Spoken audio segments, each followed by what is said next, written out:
साईं श्रद्धा सबूरी channel में आप सबका स्वागत है। आज मैं आपके साथ अपना एक पर्सनल एक्सपीरियंस शेयर कर रही हूँ। साईं बाबा के साथ जो मेरा मिरेकल हुआ है उसे शेयर करना चाह रही हूँ मैं। काफ़ी समय पहले की बात है। मैं बाबा को बहुत बिलीव करती थी और मैं बाहर पढ़ने के लिए चली गई थी देहरादून हायर स्टडीज़ के लिए। मैं जब वहाँ पे पहुँची तो वहाँ पे किसी ने हम लोग बिलीव नहीं करते, इवन मैं भी बिलीव नहीं करती थी ब्लैक मैजिक में। तो वहाँ पे किसी ने मुझ पे ब्लैक मैजिक कर लिया था। तो मैं बहुत परेशान रहती थी। मेरी नोज़ से एकदम से ब्लीड होना शुरू हो जाता था और ब्लीडिंग इतनी कंटिन्यूअसली चलती थी कि मतलब आप समझ सकते हैं कि उस टाइम पे क्या हालत होती होगी। एक इंसान जो अपना ब्लड खुद बहता हुआ देख रहा है तो वो उस टाइम पे क्या फ़ील करता होगा। और वहाँ पे मैं बहुत अकेली भी थी क्योंकि मैं वहाँ पे फर्दर स्टडीज़ के लिए गई थी और मैं बीच में अपनी स्टडीज़ को रोक भी नहीं सकती थी। तो मैं बाबा की पूजा तो करती थी लेकिन मेरी बीमारी इस हद तक बढ़ गई थी कि मैं बाबा की पूजा भी नहीं कर पा रही थी। और मुझ पे मतलब मेरी जो रूममेट थी उसी ने ब्लैक मैजिक कर दिया था और ब्लैक मैजिक भी ऐसा किया था कि मैं बाबा से बिल्कुल दूर हो गई थी। मैं पहले जब मैं वहाँ पे गई तो मेरे गले में बाबा का लॉकेट था, लेकिन जब मैं उसके साथ में रहने लगी तो उसकी वजह से उस ब्लैक मैजिक का इफ़ेक्ट मुझ पे इतना था कि मैं बाबा का लॉकेट निकाल के मैंने साइड पे रख दिया था और मैं बिल्कुल बाबा की पूजा नहीं करती थी। और मेरी जो प्रॉब्लम्स थी वो इतनी बढ़ती जा रही थी, मैं मतलब बहुत परेशान हो गई थी अपनी लाइफ से और इतना मैं हेल्पलेस फील करती थी क्योंकि मैं समझ नहीं पा रही थी मैं करूं तो क्या करूं। और दिन में मुझे कंटिन्यूअसली ब्लीड होता रहता था। मेरा वेट आप यकीन नहीं मानेंगे, जो कि 58 था, मेरा वेट बिल्कुल रिड्यूस हो गया और धीरे धीरे मेरा वेट 35 पे पहुंच गया। तो मैं आई वॉज स्केयर्ड, मैं बहुत डर गई थी कि ये मुझे क्या हो रहा है। और मेरे माइंड में ये हो गया था कि नहीं, अब मेरे पास जीने की तो कोई उम्मीद ही नहीं है। और मैं इतनी ज़्यादा स्किनी हो गई थी, इतनी ज़्यादा पतली हो गई थी, मैं खुद को मिरर में देखती थी तो मुझे बहुत डर लगता था। और जब मैं बाहर लोगों को देखती थी तो हर कोई कमेंट करता था तो मुझे बहुत बुरा फील होता था क्योंकि उन लोगों को मेरी प्रॉब्लम का पता नहीं था और ना ही मैं मतलब बिलीव करती थी कि मैं अपनी प्रॉब्लम्स किसी और को बताऊं। तो मेरी वो जो नोज़ ब्लीडिंग की प्रॉब्लम थी इतनी ज़्यादा हैवॉक बन गया था, इतनी ज़्यादा परेशानी बन गई थी मेरे लिए क्योंकि मुझे समझ नहीं आता था कि वो रैंडमली कभी भी हो जाती थी।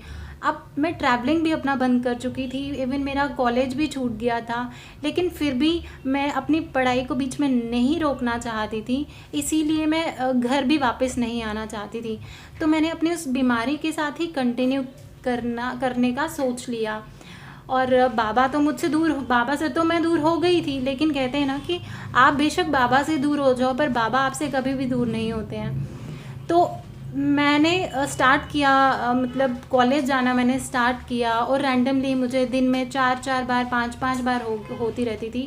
तो मैं खुद ही डॉक्टर के पास भी गई, मैंने एंडोस्कोपी कराई, बहुत कुछ कराया, लेकिन डॉक्टर्स को डायग्नोज नहीं हो पा रहा था बेसिकली कि ब्लीड जो हो रहा है वो हो कहाँ से रहा है। तो मैं इतनी हेल्पलेस हो गई थी, रोती रहती थी अकेले बैठ के कि अब मैं अपनी बीमारी से कैसे छुटकारा पाऊँ। लेकिन मुझे ये भी समझ में नहीं आ रहा था कि I should worship Sai again या मुझे वहाँ जाना चाहिए, क्योंकि मुझे अपने आप से नफरत होने लगी और मुझे किसी चीज़ में इंटरेस्ट नहीं होता था, ना ही मुझे बाबा में कोई इंटरेस्ट रह गया था क्योंकि उसकी ब्लैक मैजिक का असर मुझ पर इतना ज़्यादा हो गया था। तो मैं बाबा के पास वापस जाना ही नहीं चाहती थी। तो मैं वहीं पे 2 साल में वहीं पे रही और अपनी इस बीमारी के साथ मैं इसको झेलती रही। हर दिन मेरे साथ होता था और मैं इसको, क्योंकि अब मैं समझ गई थी कि शायद यही मेरी ज़िंदगी है और यही मेरी रूटीन है, क्योंकि मैं बाबा को तो भूल ही गई थी और मैं समझ ही नहीं पा रही थी कि नहीं, शायद मे भी बाबा इस चीज़ को मेरा ठीक कर सकते हैं। तो मेरी मास्टर्स कंप्लीट हो गई, फिर मैं घर आ गई। जब मैं घर आ गई अपनी मास्टर्स कंप्लीट करने के बाद, तो यहाँ पे भी काफ़ी फ्रीक्वेंट मुझे नोज़ ब्लीडिंग्स होती थी और इतनी ज़्यादा हो जाती थी कि मतलब मैं बेड पे लेट जाती थी और मुझे ऐसा लगता था, आई यूज़ टू क्राई, मैं बहुत चिल्लाती थी कि मम्मी मैं शायद नहीं बचूंगी, पापा मैं शायद नहीं बचूंगी। और मेरे पेरेंट्स इतना ज़्यादा परेशान हो जाते थे उस चीज़ को लेके। रात को 10 बजे डॉक्टर के पास जा रहे हैं, 12 बजे जा रहे हैं, बट अल्टीमेटली कोई सोल्यूशन नहीं। मेरे फादर ने यहाँ के बहुत बड़े ENT स्पेशलिस्ट से भी बात की, लेकिन वो लोग भी आगे हाथ जोड़ देते थे कि नहीं, पता नहीं ये बीमारी क्यों है, कहाँ से है, हमें तो समझ नहीं आ रहा है, तो आप इसको हॉस्पिटल में एडमिट कर लें। जम्मू में शालामार हॉस्पिटल है एक, वहाँ पे आप इन्हें एडमिट कर लें, इस पेशेंट को अंडर ऑब्जर्वेशन रखना पड़ेगा और फिर हम कहीं से कहीं पता चला सकेंगे कि बेसिकली रूट काज क्या है। तो अल्टीमेटली कोई सोल्यूशन नहीं था। फिर मैं बहुत सारे कहते हैं ना, जब आपके पास, जब आप हेल्पलेस होते हो तो आप हर एक वो सोल्यूशन ग्रैब करने की कोशिश करते हो, क्योंकि आपको लगता है कि शायद ये करने से ठीक हो जाए, शायद वो करने से ठीक हो जाए। बट अल्टीमेटली मेरे को बाबा की इमेज नहीं आ रही थी। बट मैंने हर कोई सोल्यूशन किया, तो मैं किसी पीर के पास, मौलवी के पास, सब ने मुझे अलग अलग तावीज़ दिए, लेकिन मेरी प्रॉब्लम का सोल्यूशन कहीं नहीं हो रहा था।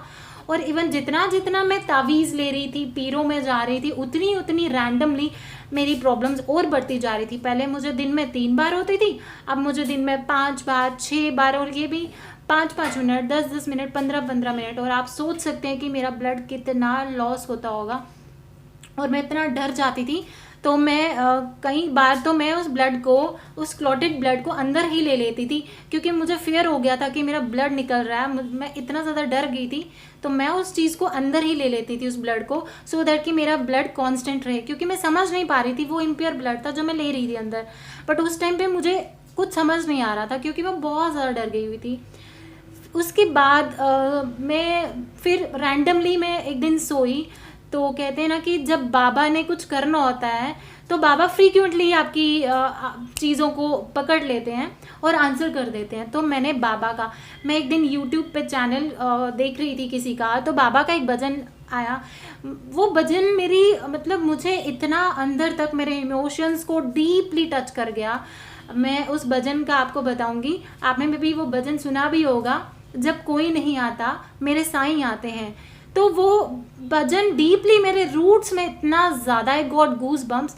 तो मुझे लगा नहीं, मैं शायद कुछ मिस कर रही हूँ, मेरी प्रॉब्लम का सल्यूशन यही है। तो आई यूज़ टू चैंट, मैं हर दिन हर रात, मेरी नोज़ में पूरा पूरा कॉटन होता था, बैंडेज होती थी, मुझे खाना भी मुंह से होता था, नाक से सांस लेनी होती थी मुझे, मतलब इतनी टफ लाइफ थी मेरी। बट अल्टीमेटली मुझे लगता था कि नहीं, बाबा ही मेरी प्रॉब्लम को सॉल्व कर सकते हैं। तो मैं बाबा को चैंट करती रहती थी, बाबा के भजन सुनती रहती थी, बाबा मेरी प्रॉब्लम सॉल्व करो। बहुत रोती रहती थी, मतलब डीपली मैंने उनको सरेंडर कर दिया था, बाबा प्लीज़ मुझे बचा लो, बिकॉज मुझे पता है कि आपके अलावा मुझे कोई नहीं बचा सकता है। तो बाबा ने ultimately, I was sleeping, I had a dream.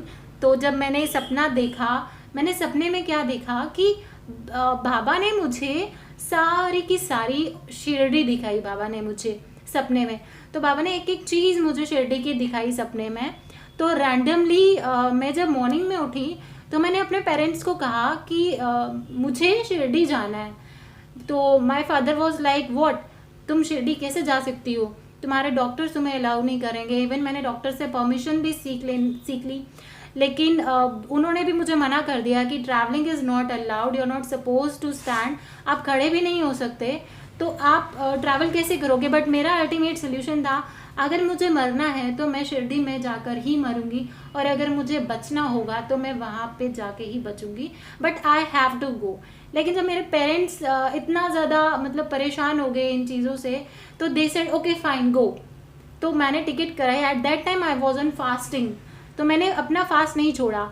बेशक मेरी हालत बहुत बुरी थी, I was at the weight of 30, still I use to fast. मैंने फास्टिंग रखा, मैं बाबा के प्रवचन, बाबा के भजन सुनती रही। एंड मैं जब शिरडी पहुंची, जब मेरा उस टाइम पे बहुत बुरी हालत थी मेरी, मैं खड़ी भी नहीं हो पा रही थी दर्शन के लिए। जब मैंने बाबा का दर्शन किया, मैं वहाँ से जब आई, मैंने सडनली देखा, मेरी फ्रेंड्स जो मेरे साथ में थी, दे सेड कि शीतल तुम्हारा ना बिल्कुल फेस में तुम्हारी एक चेंज आ गई है और तुम बिल्कुल फ्रेश लग रही हो।